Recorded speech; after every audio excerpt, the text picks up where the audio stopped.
kuki volunteer sing si asibu ain gi ba matik chaba dandi piduna makhoi bu Moreh da lebe state force sing sida awana piduna ba ningsing jari kuki volunteer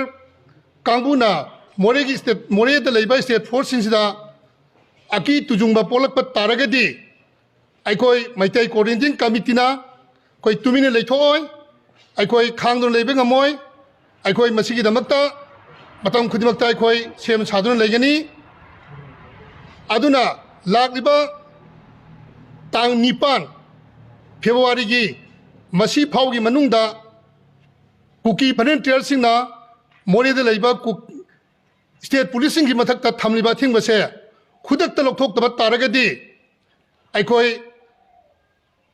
Manipur da leba CSO sing amadi civil society organization sing marapaibi imaibel sing punna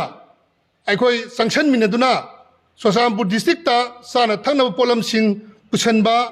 amadi darka polam sing asi pusinba yaroi haina aikoi lakadoba tarik mapandagi aikoi khongjang asi haujagani hariba khongjang asi sanction ba matamda Manipur da khundaminariba kuki nataba kangluk khudimangna aikoi da cooperation pibiduna loinana mateng pibiduna aikoi economic blockade asibu mateng pangbina ba haiduna maitai coordinating committee tonglowi tu torbung banglagi maikai dagi ikok nona khurumjari